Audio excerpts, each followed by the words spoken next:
So in this video, I want to share some interesting ideas about interesting sounds. That's it. That's the intro. Please stay tuned. So sometimes I go here for a straight polygrid for super simple, easy polygrid setup, sine, oscillator, ADSR, output, nothing really special. So it's a sine partial. But then I go for a feedback setup, kind of East Coast patching technique, where we go back into the oscillator here with a phase and create some kind of feedback phase modulation. So this gives you a lot of inharmonic overtones. I'm using a peak limiter just to save your ears. So it gets really fast, pretty crazy, because it's feedback. And it's also like how Generate by Newfangled Audio works, kind of.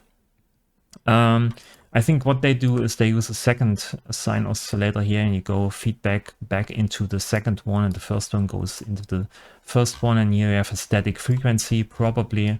But I'm using here a pitch frequency. And then you can go crazy and detune the second one.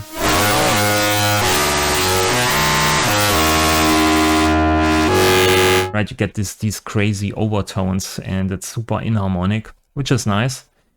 Because all we want to do is to put a pitch map on that and quantize all the overtones, because we're super lazy. E B minor, of course, D sharp polarity, of course. And then I need something in front of the pitch map, because when I hit some notes, you can see I'm disabling here some notes because I'm using the keyboard. So the MIDI notes reaching pitch map basically disabling some of the keys here for whatever reason. You can't disable this inside of this plugin. So I'm using a Bitwig trick. I'm using block notes, which is a small patch. It looks like this.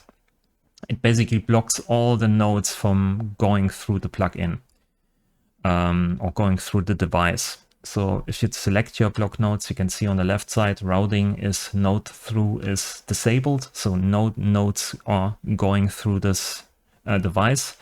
Also, your node in is not connected to anything. That's node out. And also I have only here audio routing through the plugin, so you can pass through audio through this, right? So, but now I can press something on the keyboard here and it doesn't disable any notes, okay? So that's the idea. So now that we pass basically all this inharmonic mess here through Pitchmap,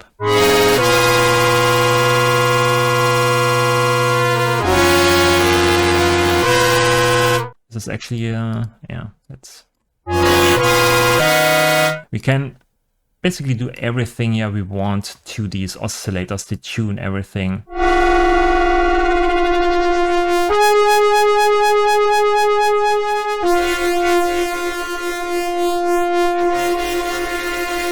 You can even use wavetables for that. Maybe try unison.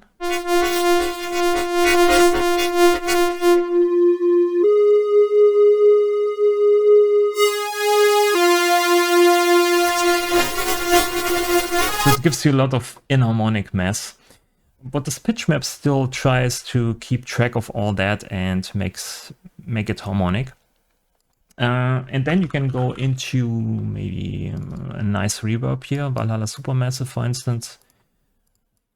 Use a nice algorithm.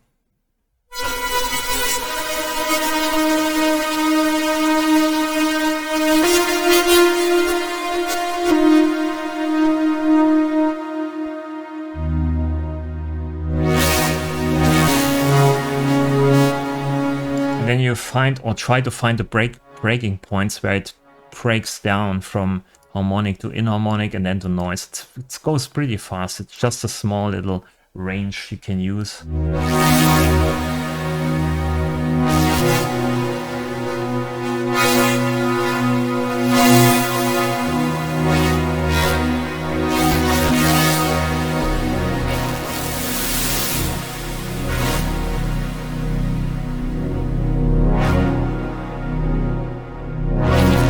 right? Because of here the detuning, we have this nice little movement in there, but it sounds like it's still just one sound.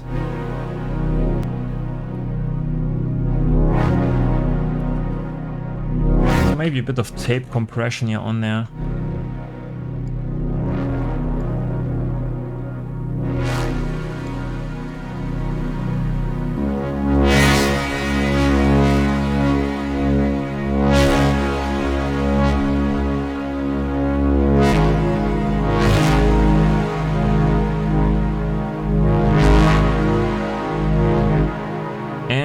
We probably want to cut some of the low frequencies. There's probably a lot of rumble because of the phase modulation there.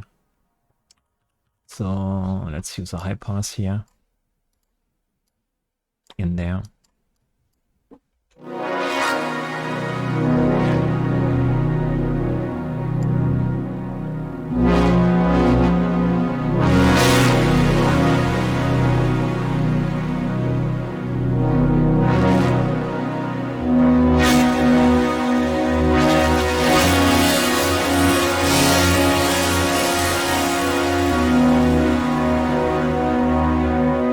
Okay, so now that we have this, we can also try to use something like DSEQ3, which I also have mostly in use for mastering purposes to get rid of high frequency harmonics, right? All the noise here on top, the hiss and stuff like this. But you can pretty much see when you go down here where all the harmonics are, right?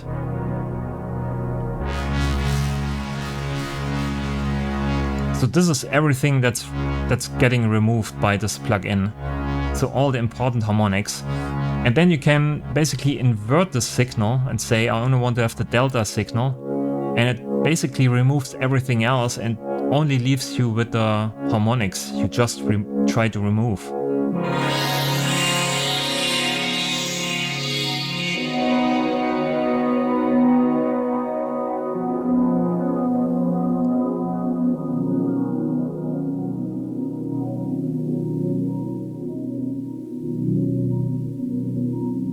So this mastering plugin now becomes a nice creative effect of selecting harmonics out of a completely weird signal.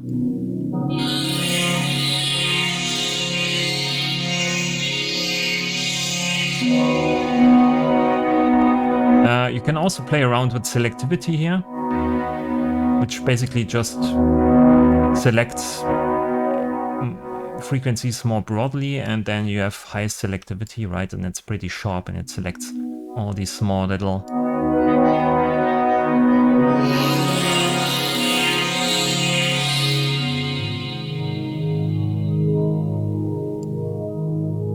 and then at a certain point you find these nice little pads.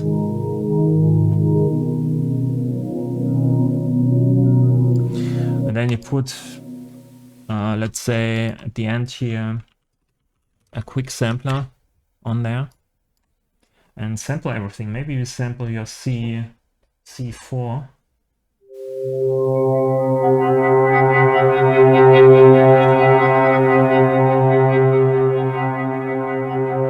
Maybe not too loud.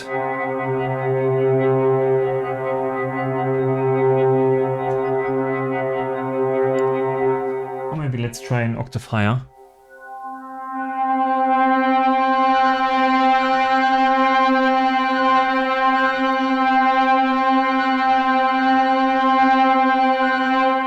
And then you maybe already guessed it. You put this into the sampler. That's C4 probably. Let's see what the detection says. G4. That's wrong.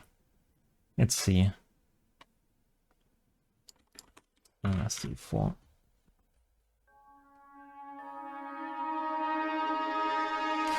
And sometimes you have maybe too much overtones, so many harmonics because of the feedback, right?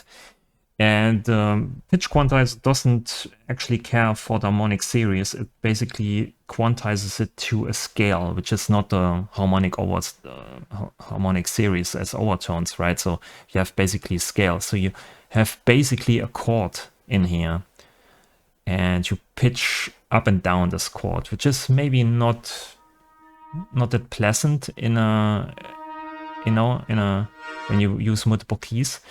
So then you can fall down here back to the bandpass. You can say back to C3 here, use a bit of resonance, go to 100%, and then you can select certain harmonics and say, this is my root note, right? If you turn up here the resonance, everything else becomes quieter, all the overtones, and it only focuses on the fundamental here.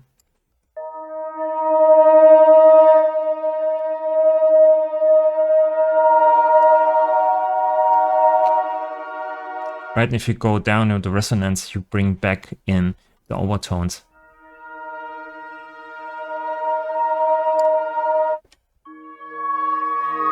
But you can still hear the overtones in the texture and the sound, so you can use this to create nice pad sounds again, or maybe use a delay plus here. This one, convolution. Of course, put this into textures mode here, or maybe into a loop mode.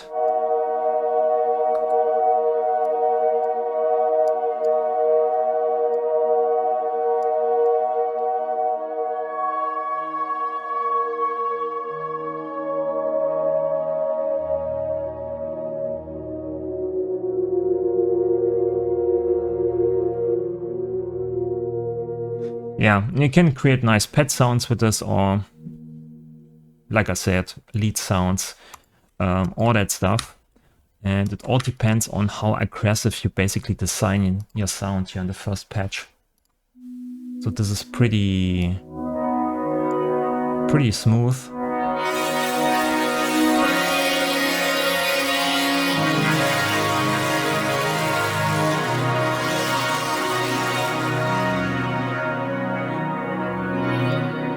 Yeah, you can also maybe sample something that's longer and you modify while you're sampling it.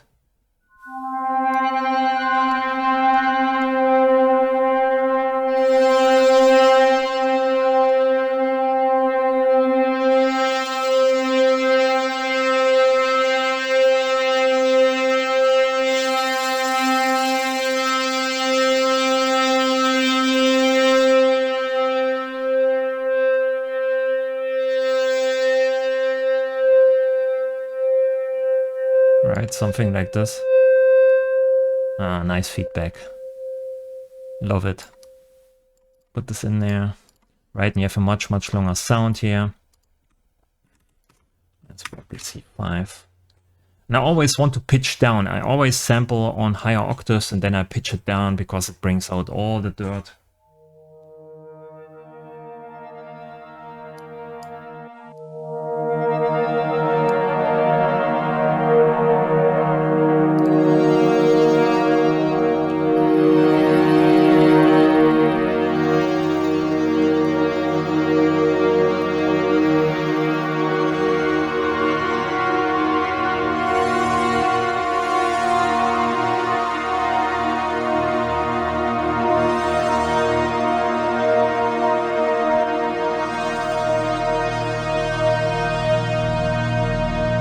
Of course, you can play around here with textures modes and, you know, different starting points, randomization, randomize the starting positions, playback directions, and so on. So you get more out of the sample anyway in certain ways.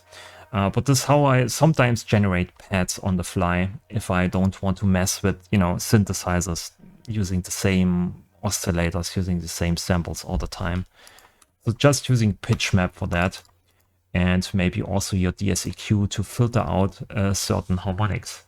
The trick with the DSEQ also works just on normal synthesizers or on normal stuff. So, for instance, if I use here maybe piano tech, let's use felt. Right, you can Put the DSEQ on that.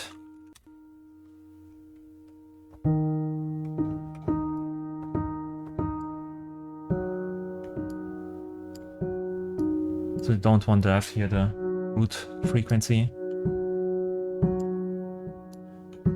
But it finds here some of the overtones and it tries to remove these frequencies, of course. But then if you use delta here, it amplifies it and removes everything else. Then you use a bit of tape.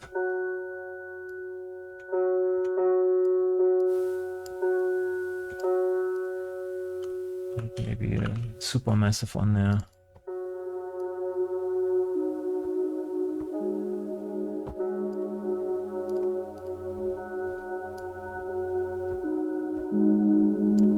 Selectivity.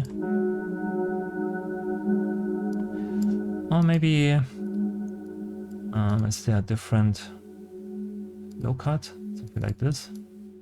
Or not low cut, high cut, yeah. Yeah, pretty steep. Only selecting here the fundamentals of a piano.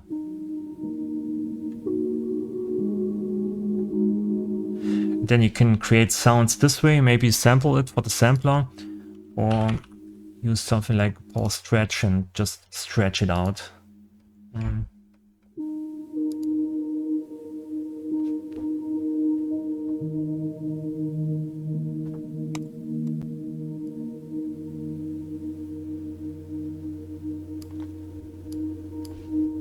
Yeah, you have this endless kind of drone with this.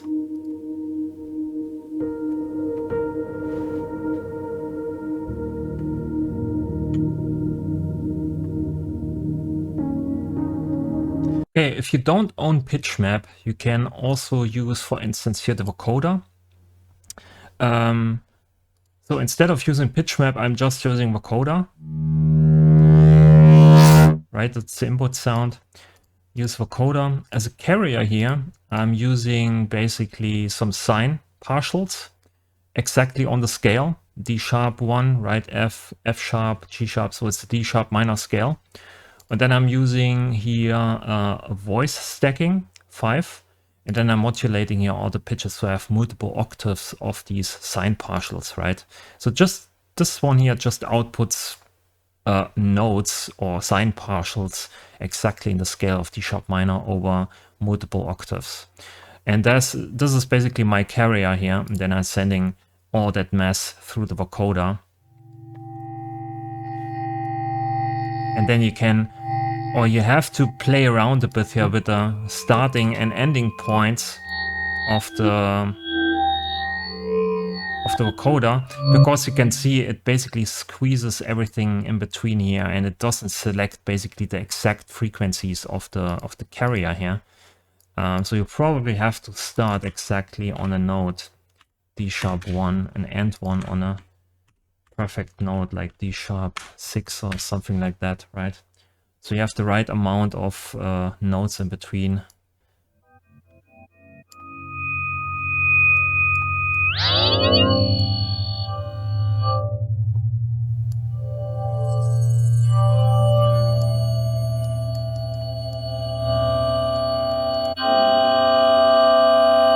And then you put this through a reverb here.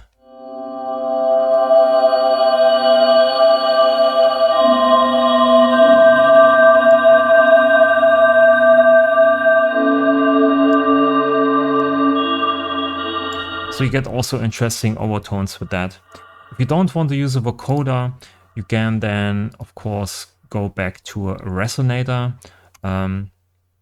Either use the resonator bank here of Bitwig Studio, dial in all the frequencies, no pitch tracking here, keyboard tracking, dial in all the frequencies of your scale. This is here D sharp 3, and this is F sharp, so it's D sharp minor, basically. And it's just one octave. Yeah,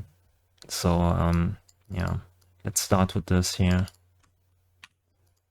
And then you can use multiple of these if you want to. Let's dial this down.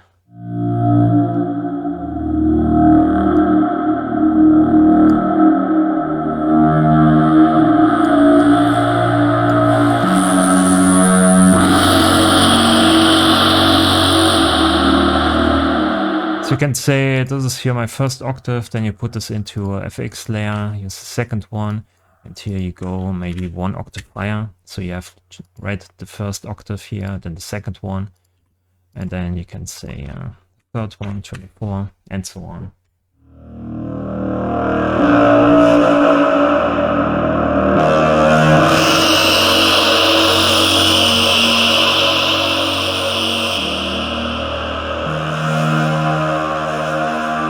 So we can sort the overtones this way with these kind of bandpass filter tricks or vocoder tricks if you don't own Pitchmap.